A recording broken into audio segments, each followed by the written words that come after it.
Assalamualaikum warahmatullahi wabarakatuh. Perkenalkan, nama saya Zahra Putri Jasa dari kelas 12 MIPA 7. Di video ini saya akan menjelaskan sedikit materi tentang pembelahan sel mitosis dan sel meiosis beserta perbedaan antara keduanya. Sebelumnya saya akan memperkenalkan guru pembimbing dari mata pelajaran biologi ini, yaitu Ibu Haja Irmayanti SPD. Oke, langsung saja kita simak materinya. Pembelahan sel. Apa itu pembelahan sel? Pembelahan sel merupakan proses di mana sel membelah diri menjadi dua atau lebih. Pembelahan ini terdiri dari dua macam, yakni pembelahan mitosis dan pembelahan meiosis. Yang pertama yaitu mitosis. Mitosis merupakan pembelahan sel yang menghasilkan dua sel anak, di mana pembelahan sel tersebut melalui tahap-tahap yang teratur serta memiliki fungsi dan jumlah kromosom yang sama dengan induknya, atau bisa digambarkan seperti berikut. Selanjutnya, tahap-tahap pembelahan sel mitosis. Yang pertama yaitu profase. Ciri-ciri: benang-benang kromatid memendek dan menebal membentuk kromatid.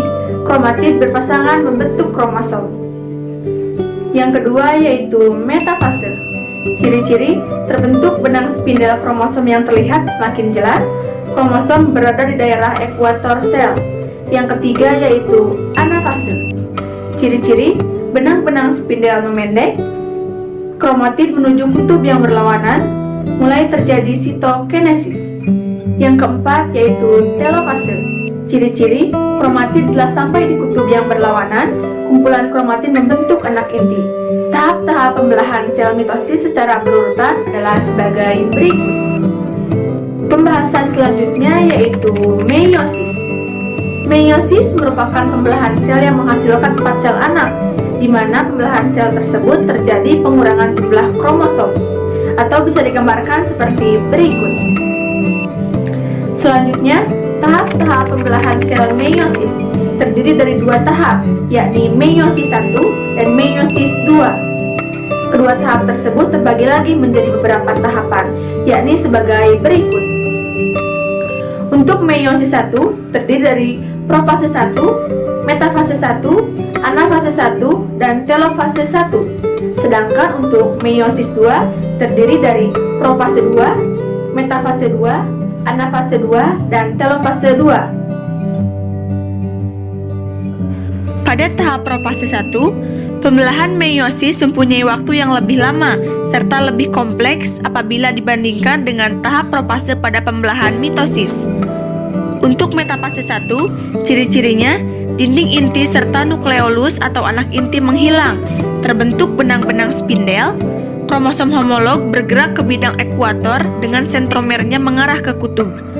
Untuk anafase 1, kromosom homolog berpisah, kemudian bergerak ke kutub berlawanan tanpa pemisahan sentromer. Untuk telofase 1, ciri-cirinya retikulum endoplasma membentuk membran inti pada sekitar kelompok kromosom yang sudah sampai di kutub pembelahan. Membran inti serta anak inti kembali terbentuk. Pembentukan membran plasma itu untuk memisahkan sel anakan, dan terbentuk dua sel anakan yang haploid N.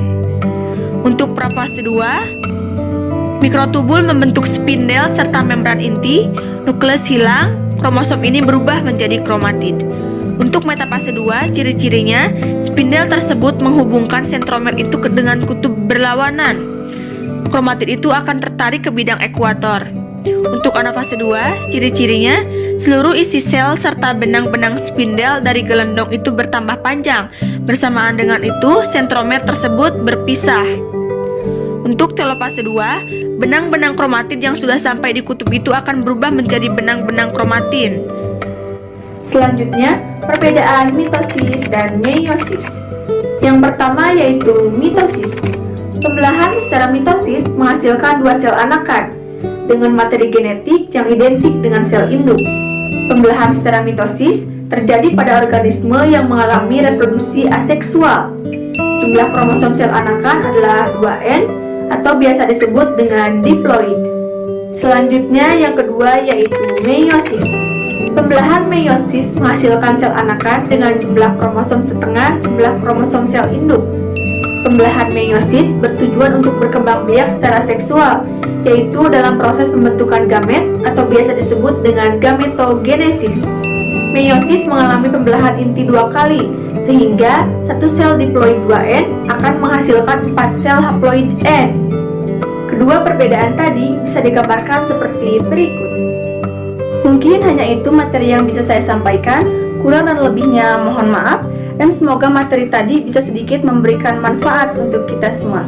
Oh iya, saya ingin mengingatkan kepada teman-teman semua, karena kondisi sekarang masih dalam kondisi pandemi COVID-19, oleh karena itu masih banyak virus-virus di luar sana. Dan jika kita ingin terhindar dari virus tersebut, sekaligus untuk memutus penularan rantai COVID-19, alangkah baiknya kita tetap menerapkan kegiatan 3M, yaitu mencuci tangan, menjaga jarak, dan yang paling penting yaitu memakai masker. Sekian dari saya. Wassalamualaikum warahmatullahi wabarakatuh.